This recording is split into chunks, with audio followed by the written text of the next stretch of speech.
Bueno, pues vamos a continuar acá con nuestro urólogo de cabecera, el doctor Andrés Hernández Porras, en un tema que, pues bueno, ya habíamos adelantado desde la semana pasada que hoy iniciaríamos contestando rápido algunas preguntas que quedaron pendientes por la falta de tiempo. Hablábamos sobre la disfunción eréctil la vez pasada, qué medicamentos ayudaban a lograr una y sostenerla una vez lograda, que son cosas diferentes propiamente dicho, pero las preguntas del público versaban en torno a qué alternativas naturistas hay. Ya saben ustedes que finalmente siempre uno procura buscar alternativas naturistas en aras de meterse lo menor posible de químicos al organismo. Así es que el doctor viene con algunas respuestas. Doc, ¿cómo estás? Bienvenido. Gracias por estar aquí con nosotros. Gracias. Así hay entonces alternativas naturales que funcionen. Bueno, sí hay, a través de los años ha habido múltiples hierbas, múltiples plantas que se han utilizado y pocas realmente tienen algún estudio como debe de ser. Hay algunas que sí, por ejemplo, el ginseng, que tanto se ha hablado, que tiene que ver con cuestiones afrodisíacas y de erección. Se ha visto que hay un tipo de ginseng que es el coreano, un ginseng rojo también le llaman, que sí tiene algo de efecto sobre la erección y sobre el deseo sexual. Pero sí hay muchísimos otros medicamentos que se ha visto, por ejemplo, hay combinaciones de hierbas en donde se ha descubierto que tienen algo de medicamentos ya conocidos para la erección, o sea, a las hierbas le ponen aparte ya sildenafil, digamos, o tadalafil, que son medicamentos ya comprobadamente efectivos. Entonces al paciente le hace efecto. Entonces el paciente sigue comprando ese medicamento. Y lo delicado que yo vería aquí es de que si el paciente toma alguna otra medicina que interactúe o que choque con ese medicamento, bueno, no lo va a saber. No lo va a saber y puede tener algún efecto secundario. Supe de un caso como estos, ahora que lo mencionas, Doc, en España, ¿no? Sobre un herbal que tiene un nombre así medio sensual y que pues, obviamente prometía ese tipo de resultados, pero al final de cuentas en los estudios se encontró justamente lo que acabas de decir, un componente químico que es precisamente medicamento para esa finalidad y pues obviamente fue suspendido del mercado porque no se puede vender como naturista. Sí, así es. O sea, aquí la situación es, los medicamentos forman parte de un grupo de medicamentos que se llaman inhibidores de una fosfodiesterasa 5. Eso es el nombre médico. Entonces, hay varios medicamentos que todavía no están aprobados y pertenecen a este grupo, o sea, tienen efectos sobre la erección. Entonces, la situación es de que si la empresa le pone esta sustancia, bueno, el paciente va a lograr tener la erección, pero también son productos que no han sido probados, entonces sí pueden tener un efecto secundario y más tomando en cuenta, para que se logre la erección tiene que haber se tienen que abrir las arterias, va a haber una vasodilatación, eso permite que llegue más sangre al pene y va a haber una erección, pero esa vasodilatación, ese abrir de las arterias puede afectar el resto del cuerpo y si se abren las arterias en el resto del cuerpo puede haber problemas tan severos como algún colapso o se le baja la presión al paciente de manera repentina. Entonces, si el medicamento digamos, el medicamento natural, entre comillas, que esté tomando el paciente, tiene alguno de estos medicamentos que pudiera afectar otra parte y esto no se sabe porque no está investigado, bueno, pues lo puede meter en complicaciones, ¿no? No todos los pacientes van a tener la misma, digamos, tienen el mismo riesgo, pero no tienen la misma posibilidad de desarrollarlo, dependerá de cada paciente. Entonces, a algún paciente le pasa, pero a lo mejor a 10 o a 20 no le pasa. Entonces, en ocasiones es un poquito difícil tratar de pescar qué paciente fue el que tuvo alguna complicación de estos medicamentos. Entonces, digamos que en resumen, pues sí habría que tener cuidado al tomar estos medicamentos, entre comillas, naturales, ¿no? Hay algunos otros aminoácidos, se llaman, que son como partes que componen una proteína que sí se venden en las tiendas de productos como para hacer pesas y esas cuestiones musculares, pero también vienen esos productos, esos aminoácidos vienen en el ajo, en la sandía, en la cebolla, entonces se ha visto que sí pudieran tener algo de efecto, que actúan a través de un aminoácido que se llama arginina, y esa arginina, bueno, tiene a fin de cuentas un efecto o pudiera tener un efecto sobre la erección. Entonces esos productos naturales sí se ha visto que pudiera tener efecto, bueno, pero si se consume mejor más, no sé, sandía, ajo en la comida o cebolla, bueno, pues le irá mejor al paciente, ¿no? Entonces podremos entender o suponer que pues en esta búsqueda de alternativas naturistas, primero pensásemos en productos individuales como el ginseng que mencionabas, en lugar de compuestos, capsulitas que prometen y dicen ser naturistas, pero que tienen varias cosas. Ya no sabemos, ahí se puede perder el producto químico. Sí, o sea, si nosotros nos ponemos a ver literatura médica, nosotros buscamos productos herbolarios o productos naturales que afectan la erección, nosotros vamos a encontrar cientos de esos productos naturales. Y en esos cientos pueden estar digamos, en una cápsula pudieran estar estos compuestos, pero también están estos otros compuestos que te comento, ¿no? Entonces, y a fin de cuentas eso hacer que logre el paciente tener una erección y seguir consumiendo el producto, pero sí se está sometiendo a ese riesgo. Pero de que hay medicamentos o hay hierbas que pudieran afectar la erección o pudieran mejorar la erección, la hay. A fin de cuentas son compuestos químicos y mucha gente también erróneamente dice, bueno, es natural, no me hace daño, pero lo natural no sabemos cuánta dosis, cuántos miligramos está tomando. Hay veces dicen, pues échale un puñito de tal cosa y haz un té. Pues en ese puñito, ¿cuántos miligramos tiene? Pues, o sea, ahí es en donde viene la controversia si lo natural realmente es inocuo o no, ¿no? Entonces, pues es un riesgo definitivamente. Y vaya que debe ser controversial, ¿no? Porque, pues a final de cuentas, no por el hecho de ser naturista, no quiere decir que no tenga una acción en el organismo, el mismo compuesto químico que tiene, ¿no?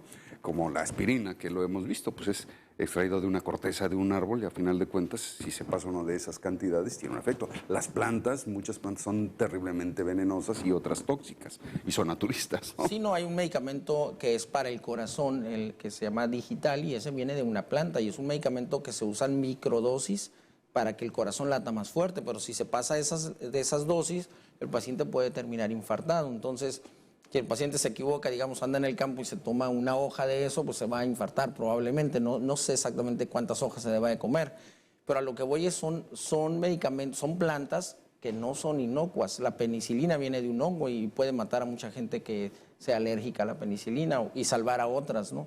Entonces, definitivamente lo que hay que saber aquí es conocer el efecto secundario, conocer cuántos miligramos está tomando el paciente y bueno, para eso hay que recurrir al medicamento de patente. Y no es que tenga algo en contra de la herbolaria y eso es muy buena, pero también hay que saber cuánto es la dosis de esa digamos, tratamiento que se va a dar, ¿no? Y que es para eso que son los estudios, ¿no? Los estudios que se realizan, pero que pues en estos productos naturistas no los hay porque como no hay un laboratorio detrás interesado en ello, pues no hay patrocinio económico para realizarlos, ¿no? Así es. Doctor, preguntan, ¿a qué se debe esta discrepancia? ¿Por qué las mujeres pueden durante toda su vida tener la facilidad de una libido bastante aceptable, y mientras que los hombres pues ya empiezan a batallar después de los 40? Bueno, la mujer puede tener problema de libido también cuando viene la menopausia, porque ya la mujer tiene digamos, desbalance hormonal, y ese desbalance hormonal le da resequedad de mucosas, le da cambios de temperamento, pero también le da disminución de líbido.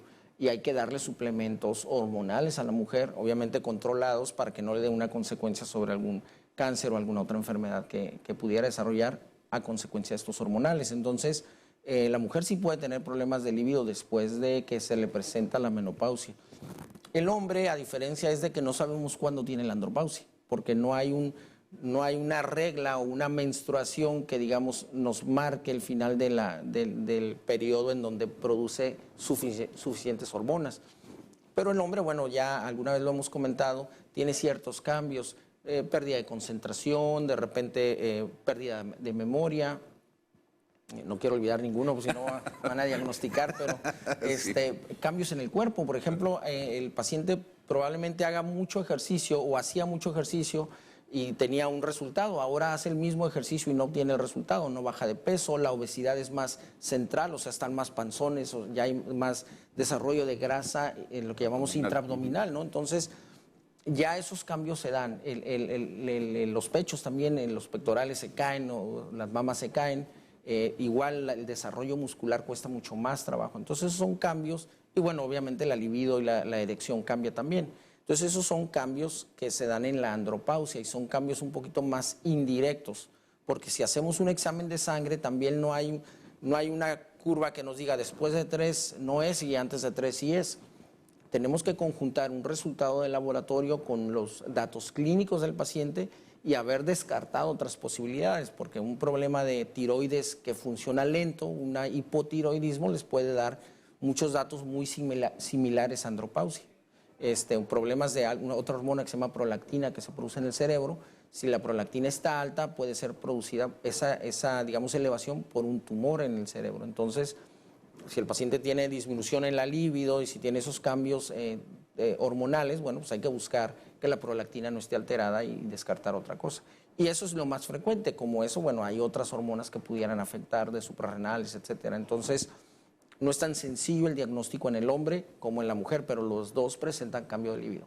Y esto es interesante porque, bueno, yo me imagino que la pregunta del público era en torno a que finalmente, pues el hombre sí tiene un claro indicio de que algo está sucediendo ya en su cuerpo cuando batalla más para tener una erección a pesar de sentirse estimulado sexualmente, ¿no? Sí, así es. O conservarla una vez teniéndola. Claro, aquí ya la situación es muy, digo, obviamente el marcador es la falta de erección, ¿no? Y en la mujer, bueno, a fin de cuentas puede sustituir un poquito el cambio hormonal con algún lubricante, entonces ya resuelve esa parte, entonces es un poquito más, entre comillas, sintomático, ¿no? Porque lo de la libido, pues no la va a recuperar si no hay esa, digamos, sustitución hormonal, ¿no?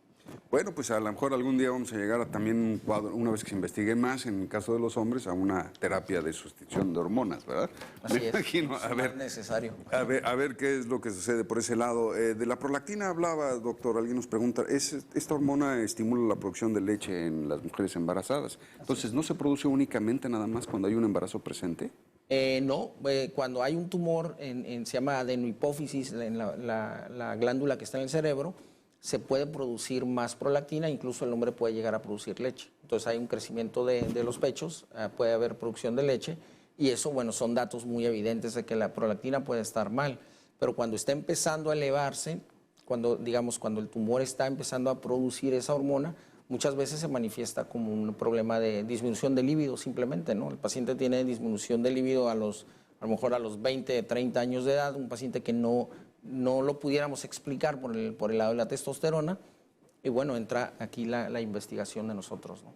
Digo, así como en los hombres también se dan casos de cáncer de mama, ¿no? Es un porcentaje muy bajo, ¿no? Creo que el 1 o 2%. Entonces, tenemos esta producción de hormona. En el caso de las mujeres, cuando hay esta producción de hormonas sin un embarazo presente, ¿puede ser por lo mismo? Así es. Cerebral? Así es. ¿Esas son las únicas razones? Bueno, en la mujer debe de haber algunas otras razones, honestamente no es mi campo. Claro, pero la primera que debes de descartar es un tumor hipofisiario, porque de inicio esos tumores se controlan con medicamento, no es necesario operar a los pacientes. Entonces, toma el medicamento y se controla muy bien. Fantástico. Doc, pues bueno, ya se nos acabó otra vez el tiempo, pero quedaron respondidas todas las preguntas. A final de cuentas, pues las alternativas hay. Pero mire, mi recomendación personal sería, como quiera que sea, si usted opta por un camino o por el otro, por el camino de la farmacopea, los medicamentos alópatas, pues, o prefiere usted hacerlo por los naturistas, de todos modos consúltelo con su médico. No quiere ahorrarse esa consulta que, mire, le puede salir más cara. Va usted a recibir una buena asesoría, sobre todo cuando consulta médicos de mente abierta que no están peleados con los medicamentos naturistas. Doc, ¿nos das tus números de contacto, por favor? Sí, es el 634-1138 aquí en Tijuana y la página urologo.com.mx. Doctor Andrés Hernández Porras, urólogo, aquí como cada mañana. Te esperamos la próxima semana, Doc. Muchísimas Claro, gracias. sí, muy amable. Hacemos la pausa, nos acompaña, regresamos inmediatamente con más contenido.